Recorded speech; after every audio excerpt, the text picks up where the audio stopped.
Hey everybody, what's going on? It's me, PredictableNova, and today here I am showing you a zombie level Shangri-La. I think everybody knows that. It's pretty obvious.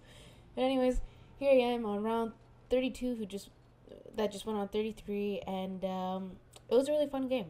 I kind of wanted to avenge an old round I had on here, and I once beat it at, well, I was at 39. I just wanted to go to 40 at the time before, and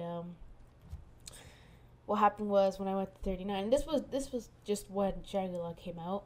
I was with a different friend, and what happens is we make it to 39, and I realized I didn't have Flopper, and I accidentally killed myself. And the moment I killed myself with Flopper, a friend went down at the same time. So after a while, always seeing 39 in the leaderboards, like with my name on it, I kind of got frustrated because I never liked this map, and I don't have a like for this map. But after playing this game, I actually like this map because now I understand more of what to do and how these zombies behave in this level.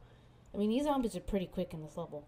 One thing I do know is do not rush in this game. It's something that I don't think is worth rushing. Oh, see, my friend hid in there. As you can see, it's class 1020, who's also known as Steven. Sorry, I'm not chit-chatty today because I am very, I'm, exhausted. I didn't do much, either as well. So I'm just kind of, sitting here and I'm like, geez, what do I do? 34. So in this video, it's pretty much showing what I did as a strategy and how fast it took. And it didn't take long. But because there's no traps, if there's traps, then it would have been a lot faster. But because we took our sweet time, and it was worth in the end taking the sweet time. We took our sweet time, and it was about 4 to 5 hours just to get to 40 on this one. Because we did take a break in the 20s for a while. And one thing that's so cool about running in this level is I like running around there because even though it's tight space, they all spawn there quickly, and my partner's below me, in the AK room, and they spawn pretty quick. They're very fast.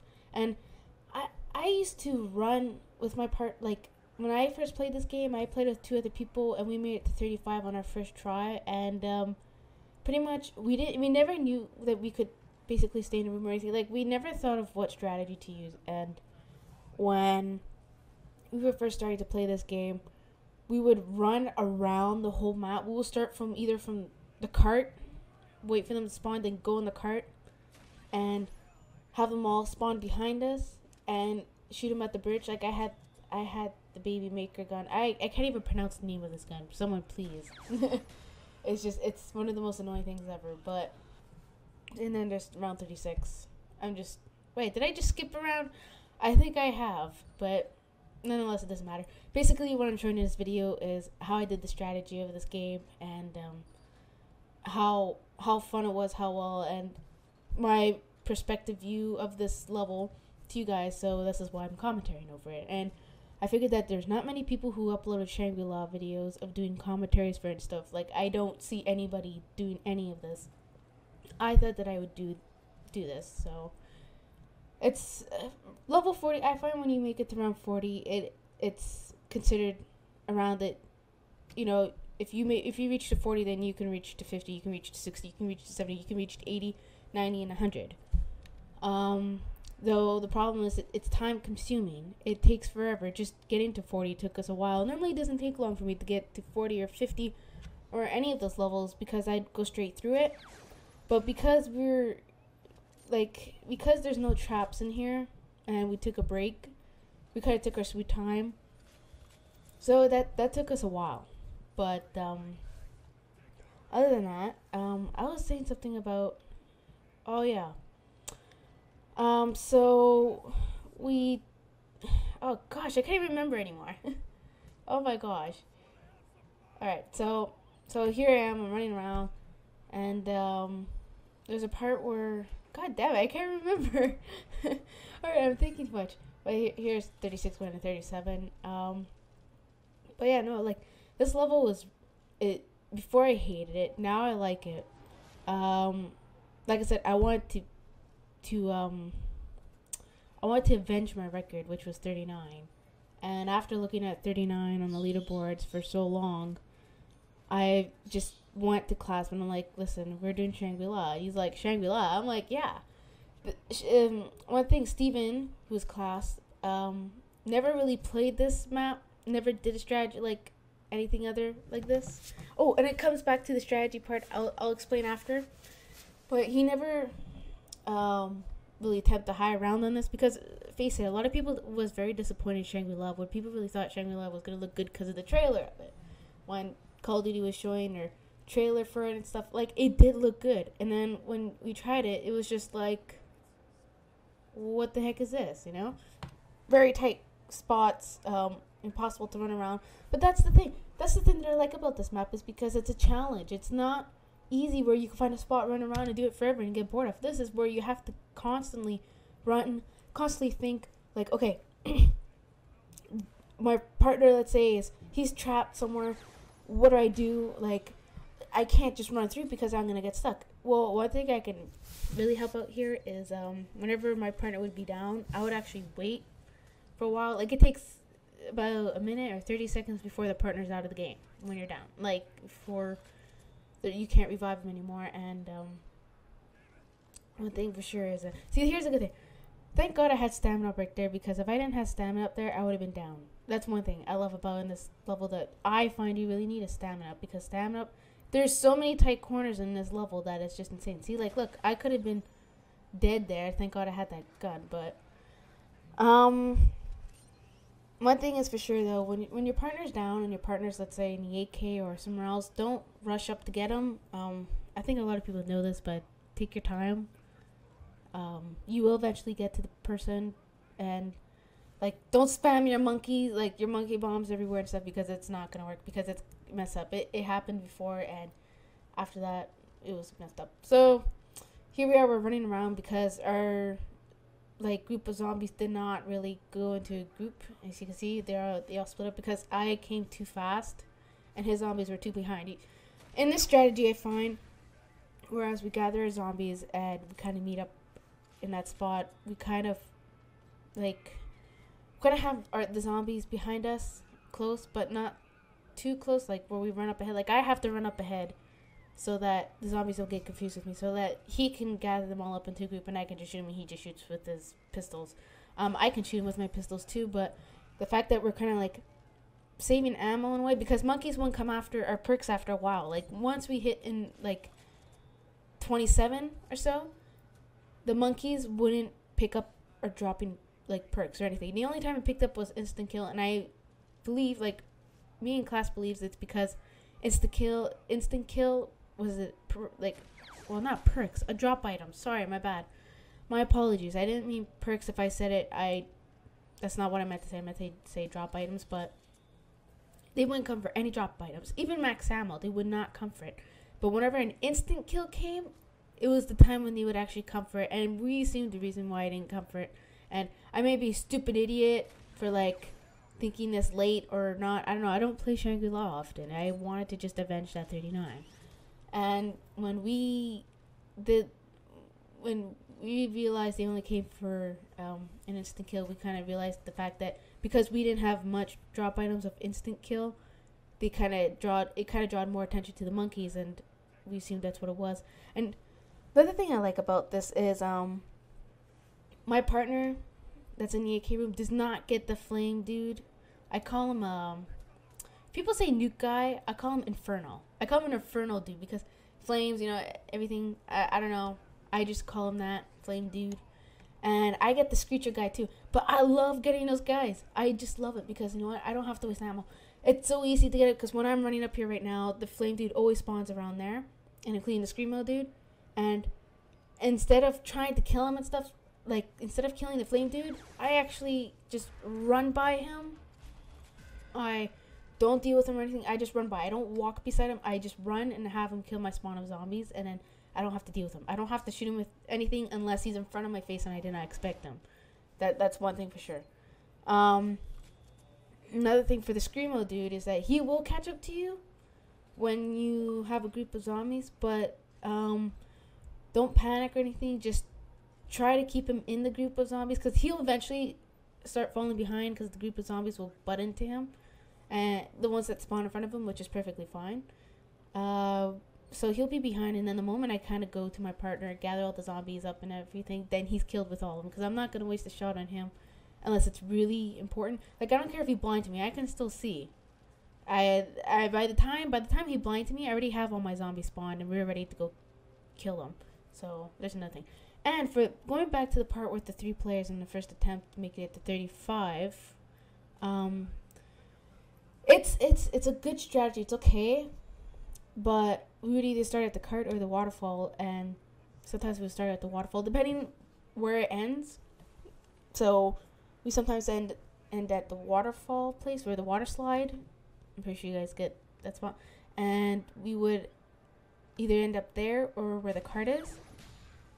And see, this time he didn't run in, because he did it like twice in a row, and we wanted to we wanted ammo, but we want to reload before we pick up the ammo, which is, everybody knows that kind of thing. So I'm not even gonna bother go through there saying how to do it. I mean, I know how to play the games, but a lot of people know how to play this already, that they probably even have a better strategy than what I have. But I like playing the strategies the way how I feel comfortable about it, even if my partners, if they don't feel comfortable the way how I do it, and if they have a better idea, then I'll try out their better idea, and I don't mind. And if I'm not comfortable, I'll still do it either way, because it's nice always learning other strategies, which is pretty cool. But I think the strategy that I'm kind of doing right here is pretty much what I find most efficient. And whenever a person's down and stuff, it's easy to catch them. It's easy to revive them without being stuck by zombies. So look at this. I kind of came not too early, but I kind of came to a point where we kind of came at the point where the zombies kind of spawned. His group of zombies kind of came, I think, too early, or mine came too early. But other than that, we did not start spraying the gun or anything. We just kind of grouped up together and went through the hole. We're like, listen, we got to turn around and go into the hole. We can't go up the hill or anything, because they're going to kill us. And so here we go. Wow. We thought we were gone. I thought it was a goner there. And we thought we were going to mess up there. And we're just like, shit. We're like, that is a lucky call. But other than that, so, if you're planning to play 3 players, it's nice running around, but they sometimes spawn right in front of you, and that's not the fun part. That's not fun. Having to have zombies spawn in front of you, it happens so many times where you get down, and then you're just like, shit, you can't revive your partner because you got a group behind you. But Shangri-La's, a lot of people, I think the reason why a lot of people, see, I went down. A lot of people, I think, the reason why they hate this map so much is because it's tight space. There's nothing wrong with tight space. I find it actually helps you out a lot, and to actually training in small areas, because a lot of people are so used to training in huge levels like Kino, Ascension, Jerice, Verruct, Shino Numa, Call of the Dead especially. Call of the Dead is the biggest map I can ever think of. And Moon's pretty easy to train in, because it's such big areas. And I think that's why, like I said, I think that's why a lot of people hate Shang, because the fact that, see, when I went down, did you see how that worked? All of them already spawned to the area. He took his time, waited for all the zombies to spawn and come get me, because they spawn so fast. There's nothing to worry about in this map. It's not like how, see, look, here's another one when I went down. Here's another example. Watch. I'm going to show you. There's nothing wrong about this map that I find it so difficult to revive people or anything. It's just easy. There's so many opening, shortcuts and everything. It's just, easy. I don't know, they just sound like major girly girl. Ugh. I hate girly girls. I said to myself, I gotta stop saying the word and there's a good reason. Look, he may be bleeding red and maybe oh, the brisk of dying, whatever, but look, I managed to get him with no zombies bothering me except that dude. That dude came out because I killed the crawlers. But what I like is that Jug was there, and thank God I wasn't on the other side, because we don't have that spot open. We actually started where the quicksand is, because I didn't want that other side to be open, because the last time we played this, I hate the fact that zombies would come out through there, and it'd be so hard for me to actually turn, even with stamina up. It was just so risky, I find. Sorry, I'm so not chatty right now, but I'm doing the best I can. It was just very risky, I find, and I didn't like that. So I told my friend, I'm like, listen, we gotta go the other side. He said, no problem. So we go that side, and it ends up being so much better. And yeah, it was just, this level is fun. I like difficult levels, and if Call of Duty was to come up with zombies again, I would definitely tell them, listen guys, instead of making big maps and big areas, make difficult levels, because I played the ones around World at War, and I find the ones on World at War are really fun because they are difficult. And the zombies on World at War are difficult on PC. I'm talking about PC, by the way. I'm not talking about on the Xbox. On the Xbox, I have World at War, but I don't play it because I just bought it. It was like $10. I'm like, sure, why not? I'll buy it. But if Call of Duty, I'm pretty sure Call of Duty is going to make zombies again. And I do hope they make more zombies, because what they did in zombies here was just epic. It was just amazing. I'm so happy about it, and I couldn't be even more happier. So I am so glad about it. But you can see here we're taking our time, you know, making sure we're getting the whole train up together, you know, and we're kind of like trying to form them up. And when I was training this spot, this is my favorite spot to train, because really, it may be tight, maybe sharp corners and stuff, but damn, is it fun to train in that spot.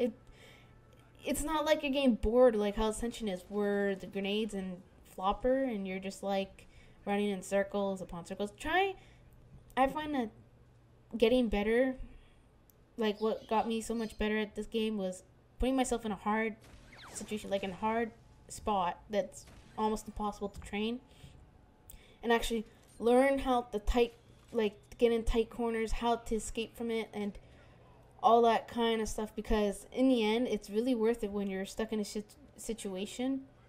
And I'm not kidding you, I'm not a pro zombie player. I just enjoy playing this game, and I want others to know that even though I play zombies a lot, and to others I may seem pro to them or not, but I'm not a pro. I don't do records. I don't go for high rounds, because really I find that there's so much time put into them, and I don't think I have that patience to do it. But I've always been wanting to do round 115 to resemble zombies, and thing is, I don't know if I got the patience for it, but I just really want to know from you people what you think of. Is it worth going for it?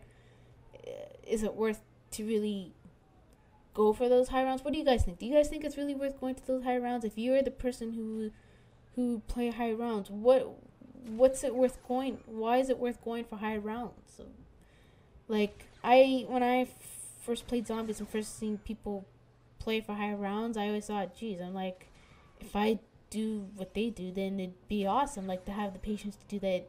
I just want to show that I'm a good zombie player. That's what I thought at first. And I'm not saying everybody does it to show that kind of thing. Everybody has different reasons to show why to go high rounds, or they just do it. I don't know. I'm not the person who knows all of this, and like, nor am I saying I'm right about it either. But in your opinion, as you viewers who's watching this video, what do you think? Is it worth going to a high round? Is it worth taking the time to show that, like, oh yeah, it's okay, we can do this, you know? Like, go for it. Should I go for it? Should I not? So here we are. Anyway, so here we are. We're ending the game, because I said I want to beat 30. I just want to go to 40. And there we go. We go down. And check this out. 1338. I want to put 1337, but you know what I'm going to do? I am just going to cross that 1338, put a 1337. I hope you do enjoy this video. I'll bring more Shangri-La videos. And follow me on Twitter to know when I open lobbies and stuff. And I hope to see you, talk to you all soon. This is Nova, and I'm out.